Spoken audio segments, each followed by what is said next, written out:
Shari and Tom Hume, our co-founders, who really started all of this 17 years ago. And I hope that we have met and perhaps even exceeded what you thought this organization might become.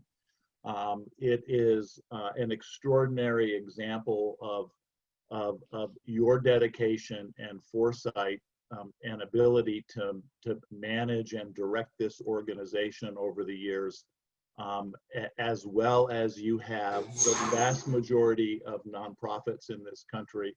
And there are hundreds of thousands of them. The vast majority of them fail.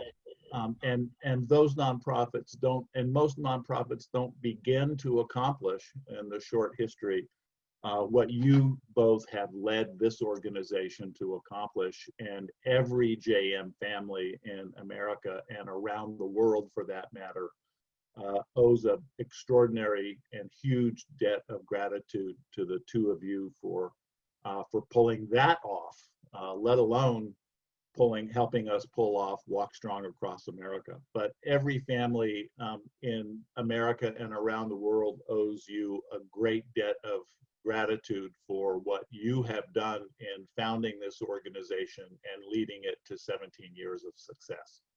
So with that, over to you, Tom and Shari. Well, hello, everyone, families, friends, physicians. Thanks so much for joining us tonight. Tom and I are going to cover the start of CureJM and the significant progress that's been made thanks to all of you. Sprinkled throughout our talk tonight is the recurring theme that has driven and anchored our lives since the day Parker was diagnosed 18 years ago, and throughout the 17 years that we've volunteered for CureJM, and that is strength in the face of adversity. It is with this strength that we genuinely find ourselves and our true relationships and what is worth standing for. I think all of us remember with clarity the day our child was diagnosed with dermatomyositis, when we heard the words that no parent ever wants to hear. Your child has a rare disease for which there is no known cure. Our son Parker was 4 years old at the time, and he could no longer walk or raise his arms or lift his neck. I'm sure you guys are very familiar with those symptoms. In a 6-month time frame, he had gone from a rambunctious young boy to what the doctor referred to as one step away from paralysis. Despite ultimately hundreds of days in the hospital with aggressive IV treatment, this disease never took away Parker's spirit, resilience, and determination to beat this.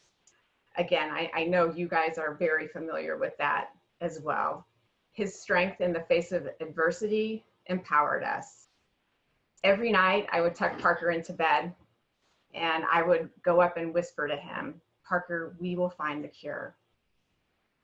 But I have to admit that a few years later, Parker finally came up to me and whispered in my ear and he said, "Mom, what does cure mean?"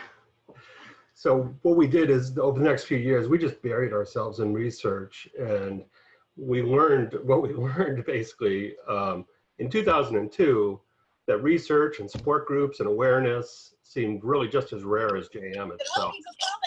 And so emboldened with this knowledge and inspired by Parker's watching his own strength and his courage in the face of his adversity, we joined forces with other families like you.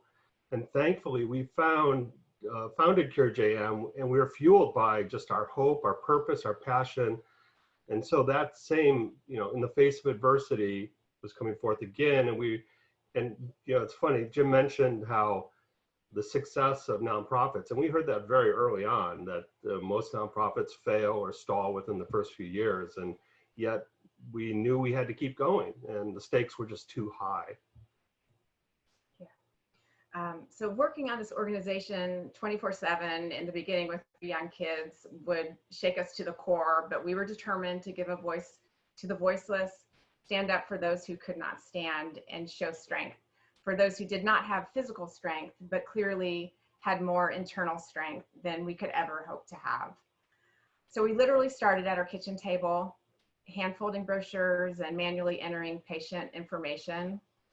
We created the website, garnered media attention, and started holding every type of fundraiser possible, from lemonade stands to garage sales to jogathons, baseball fundraisers, and then the ultimately famous Pennies for Parker, which thankfully you probably haven't heard of.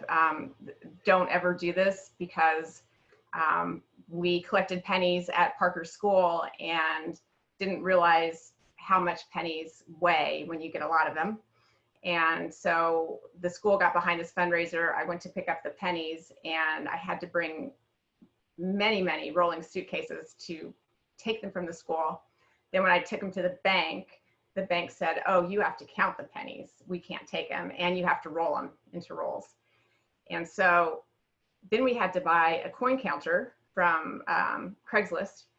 And then we realized we had $2,000 worth of pennies, so 200,000 pennies. Yeah, so my suggestion is, if you're going to do coin collecting, definitely do dollars. Do dollars, Yeah. Absolutely, yeah. And soon we partnered with other like-minded families and let them know that they weren't alone, and collaborated with clinicians and pioneers in research. And thankfully, many of them had already adopted our disease, our rare disease. And we were able to establish critical momentum in our early years with establishing a center of excellence, and then also funding the first book ever on JM, myositis in you. And we also began hosting educational forums for families. And I'm very happy to say we've had 13 patient conferences to date. And it's also, we've created new resources for newly diagnosed families, videos, welcome kits, established support groups, and a whole advocacy networks of friends and teens, and of course, our very important grandparents. CureJM's provided guidance for families in navigating the healthcare system and insurance and even schools. And we've actually been on the receiving end of certain guidance, because early on, when Shari would take our 3 boys to the hospital, she'd try to keep it fun and entertaining. And so all the boys would climb onto Parker's IV pole, and we'd be running him up and down the hallway of the hospital on his IV pole, rolling along, which the hospital shortly after that established a rule that can't happen anymore. So the Children's Hospital kind of shut us down on that fun. But, yeah, we single-handedly changed the rules at the hospital. Yeah. So we were not appreciated there sometimes. Over the past 17 years, CureJM has continued to grow exponentially thanks to you, our dedicated team of CureJM families, friends, and researchers. A few examples of the accelerated progress that you have profoundly impacted. From a handful of research studies back in 2003, you have helped us raise over $16 million and support over 175 research studies and establish 4 CureJM Centers of Excellence. From a very limited number of treatments, the therapeutic options have vastly increased. Because of your support, CureJM is investing and progressing in drug development and repurposing initiatives, as well as genomic discovery. From nowhere for families to turn for support back in 2003, CureJM now provides resources and connections for 3,000 families in 45 countries. From little awareness of this disease a long time ago, children are now getting diagnosed faster, with the average diagnosis time reduced by 4 months. And we had great momentum because of you coming into 2020, and then adversity struck again, and we all had to confront COVID-19. Now, our first and foremost concern when this came along was, how would COVID affect our children with JM? But the board and our amazing staff worked diligently to get factual information out to the JM community regarding COVID, and even more importantly, establish protections for our kids' supply of their necessary drugs.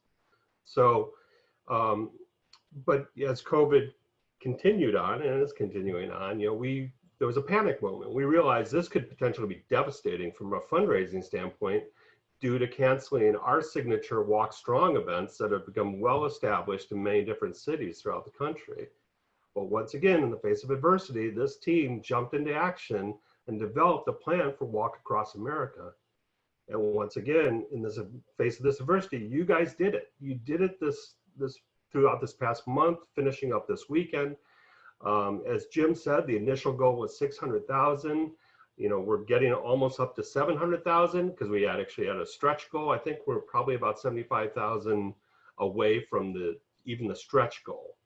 So thanks to all of you, because you've transformed 2020 into a landmark year for us. Yeah, amazing. I think we could all use a little less adversity in our lives, but adversity also shows to ourselves and to the world what we are made of. It shows our character and our values and what we stand for. Your kids fighting JM with great courage are the driving force and the inspiration behind everything we do at Cure JM. They ignite us daily with unwavering hope and resolve in our relentless pursuit of a cure. Cure JM is powered by people like you with passion and a purpose, leading us to great progress and believing that truly anything is possible. So thank you for playing such a vital role. Powered by all of you, we are confident that one day we can say the words that Parker and all of you and your children want to hear. We have found a cure, and we look forward to celebrating that day with all of you. Thank you very much. Hi, thank you for the kind introduction, everyone. Thank you for the warm welcome. And this has really been such an amazing year in so many ways, and it's just amazing how Cure JM has really been able to make lemonade out of these lemons we've been handed.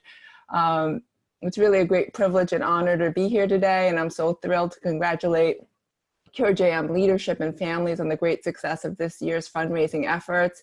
And year after year after year after year, the resilience and power of Cure JM patients and families has been really a true inspiration for me. And it really continues to fuel my dedication and passion for this field in juvenile myositis. So as mentioned earlier by Tom, I was previously, I have received funding and support from Cure JM in the past. And that was when, in my previous career, when I was at Boston Children's Hospital, and it helped fuel an early translational project. And about 4 years ago, family situation and work changes in my family led me to UCSF, where I was a little bit bummed because I was at Boston for so long and really had gotten used to my environment and things there. But moving to UCSF was really, really serendipitous because I partnered up with a very, very enthusiastic trainee whose passion for JDM research was also sparked and begun. And that's, if you guys have looked at the website too, that's Dr. Jessica Neely. And over the past 4 years, we've partnered together in the study and the care of juvenile myositis patients and developed a translational program here at UCSF. With this work, Cure JM awarded Dr. Neely with the first major fellowship funding from Cure JM, which is geared towards supporting young investigators like her and the next generation of researchers and clinicians for juvenile myositis, which is so vital to future and ongoing care and progress in our field. Dr. Neely is currently working on a new project, a new major project that is also supported by Cure JM using computational artificial intelligence with big data. Big data is like a big word out there, but really making strides to fill the many gaps of knowledge around what we don't understand in juvenile myositis. And because of this funding, we've been able to recruit and retain Dr. Neely to continue this work at UCSF. And she's really a bright superstar, and it's only because of Cure JM's multi-year support. And you guys really made this possible. Really innumerable advancements in JM research and clinical improvements in care has been supported by Cure JM over the past 17 years or so. And it's just amazing what you've done so far. I can't wait to see what the next 17 years shows and what the next 71 years show. And I just want to congratulate you all and thank you for the time. Hi, everybody. Hope you can hear me. I'm Susan Shenoi, and I'm an assistant professor and interim division chief at Seattle Children's, and I've been there since 2011. I have to say, Tom and Shari, that was really touching. It's amazing to hear that, you know, a lemonade stand and pennies for Parker can move such mountains. I have to say, it's really, really touching. We at Seattle Children's have been very fortunate and blessed to receive some of this funding through the CureJM Foundation. And about a year and a half ago, we opened the third Myositis Center of Excellence at Seattle Children's Hospital. Seattle Children's is a large pediatric research hospital, and we partner with the world-class University of Washington. I am very fortunate that I get to look after, and I'm the physician at the myositis clinic at Seattle Children's. One of our goals really with this funding is to train our large pediatric rheumatology staff, and also, like you heard Dr. Kim say, train the next generation of fellows, residents, and medical students in looking after and treating juvenile myositis kids. A lot of the funding that we received from CureJM was also used to help groundbreaking research in our partner lab that is run by Dr. Christian Lude at the University of Washington. And he studies the role of mitochondria in chronic JM and is doing some fantastic research. Hopefully it'll catapult the field of myositis research tremendously. Because of the CureJM's foundation funding, we were able to recruit him to be part of our clinic and part of our center, which is fantastic. You know, none of this would have been possible without the support from all of you. And I just want to say thank you. It really warms my heart to hear how all of this started. And I'm very fortunate to be part of this passionate group. My name's Ann Reed. I am a pediatric rheumatologist and immunologist. I have been working in the field of juvenile dermatomyositis, I hate to admit it, for almost 30 years now. I knew Shari and Tom way back in the day, right? When all this started. I really got interested in trying to understand so much more about this condition, and to start working in the areas of genetics was some of the early work that I did to really understand what genes are involved with the disease. And then really kind of transitioned a lot of my work into what I do today, which is really looking at markers that really help us decide how someone's going to, you know, behave to medicines, how, you know, someone's going to be in the long-term outcome, and can we predict that so that we can have more targeted abilities to treat. I've had funding from the National Institutes of Health, as well as CureJM and other foundations, like I say, for almost 30 years now, to be able to study and us to understand more about what's happening with juvenile myositis. You know, one of the things that I'd like to do tonight is just to share a little bit of the historical perspective. You've already heard some from Shari and Tom, but from a physician side, just to share a little bit, you know, being involved when in 2003 the foundation started, it's been amazing to watch this progress occur. It's just really been amazing to go from an area where everybody sort of did their thing, and it wasn't really based on a lot of fact or data. We didn't have a lot of information to say, how should we be treating patients? What kind of protocols should we use? We, you know, were, you know, been able to support and have developed the book on myositis, right? Myositis in You. It's been just amazing to watch that happen. To develop the medical advisory board, which has been able to help advise CureJM on what kind of research, what kind of support should they be giving to, whether it's trainees, whether it's certain kinds of research. So it's just really wonderful to see that occur. And also to see about 175 different research projects that have been supported. That's amazing if you think about it. That's a lot of work that's gone on, and it's all because of you, because of the work that you all have done to be able to support that going on. And I think specifically, I want to call out the fact that there's support to be able to have people continue and train. The people who spoke ahead of me are junior to me in terms of age. And so it's really important to me to see that there's other people that have a passion to study dermatomyositis and to figure out what the cure is going to be and to be able to care for patients. And so it's really wonderful to see CureGM continue and support those individuals. Also, the funding has supported these centers of excellence. And now there's 4 centers, correct?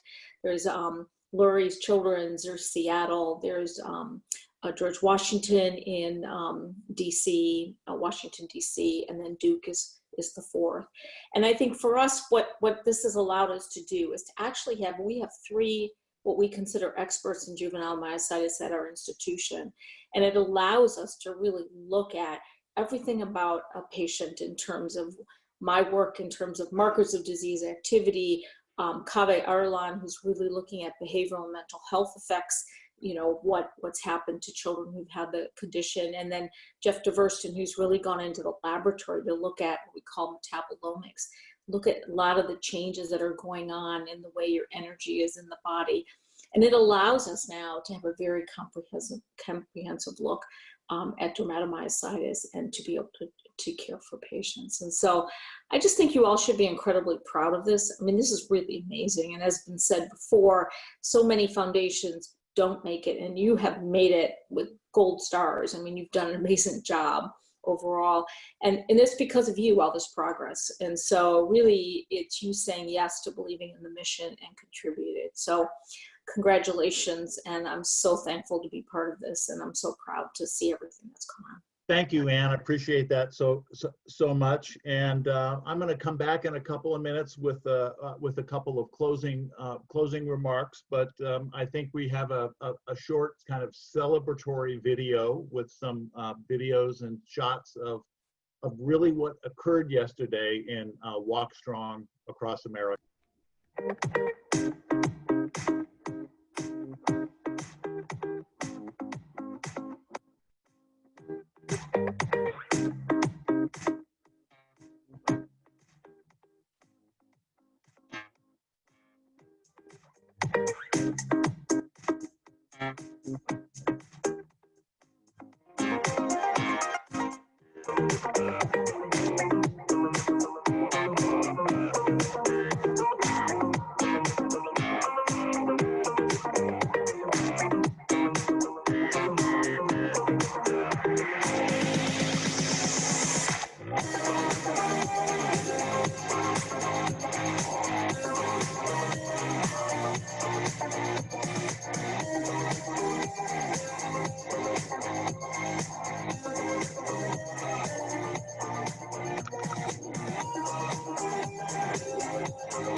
that gives a pretty good snapshot of just how big and exciting this event was from coast to coast. And, you know, I think we're looking forward to doing it all again next year.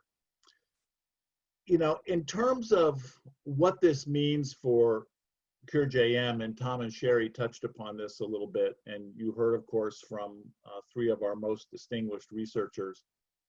But I think it means that, among other things, your board of directors can remain very secure in knowing that we have the revenue for our long-term commitments. Those would be commitments to multi-year research projects. Many projects can't be started and finished in 1 year, and we have to make commitments, you know, really with the intention that, and belief that we know we will be able to raise the money to maintain or retain those commitments.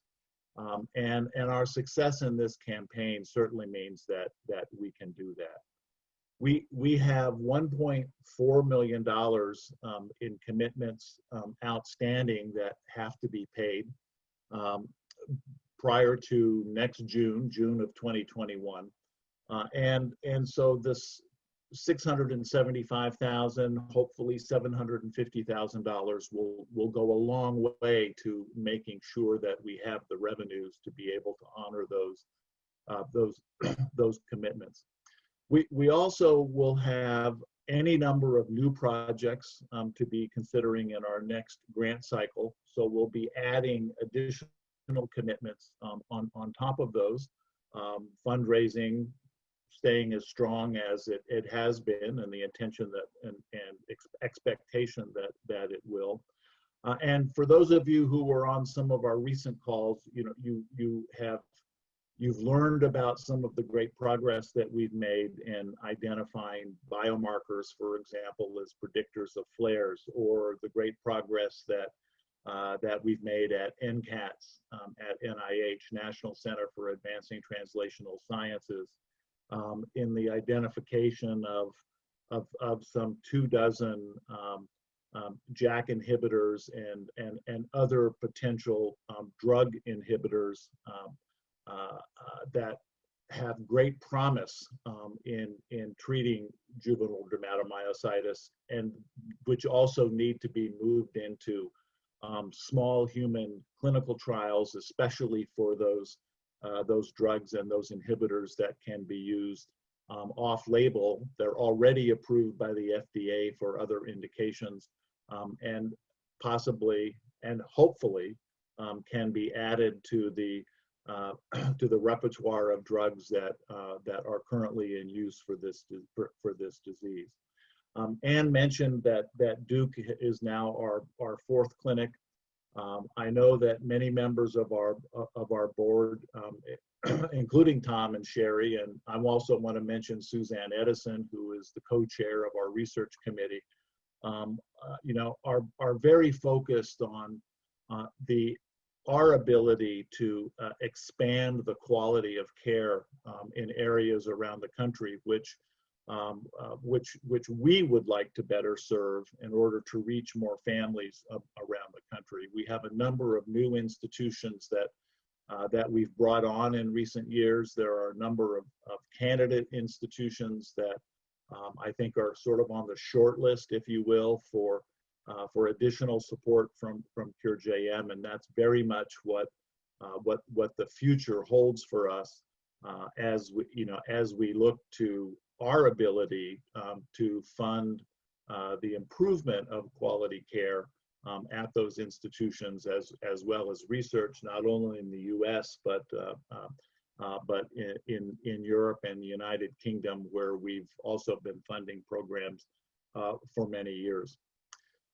You also have seen that many of our webinars over this past year have been attended by many of you, and they're highly popular. And in this era of COVID-19, we also know that these webinars will be critical for vehicles for us to reach you effectively, and for our clinicians and our researchers to reach you effectively with outcomes of their research and with medical guidance and information that is critical for you and your families.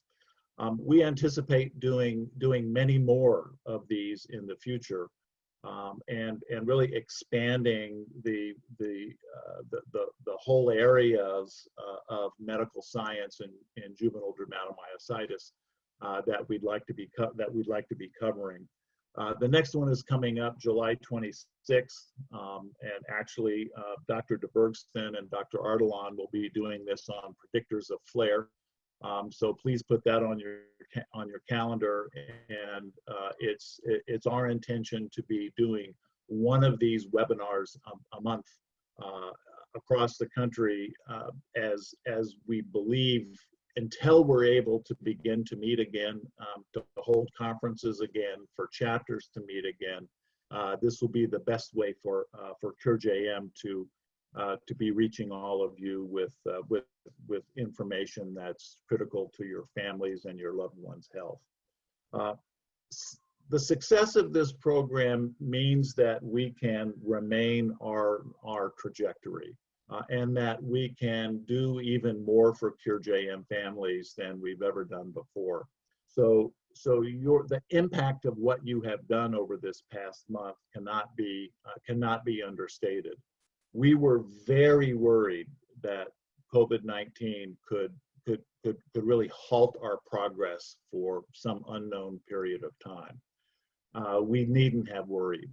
We now know that we have the resources we need to move forward, that we have every reason to believe our fundraising programs will be successful moving forward, and that we'll be able to continue to expand the effectiveness of this organization, to bring more docs into our universe of medical professionals, to bring more children's hospitals into our universe of those that are supported by CureJM, and to bring more families in. It's a doable goal for us to have every JM family in the United States involved in this organization, and we can do that, and families deserve that kind of support from us, and you've made that happen. Well, congratulations to all of you. Onward. I look forward to hearing from any of you. You all know my email. Please feel free to reach out to me or to any members of our staff. I will look forward to reporting to all of you, partnering with all of you. There's nothing we can't accomplish. So thank you all, and look forward to talking with you later in the month.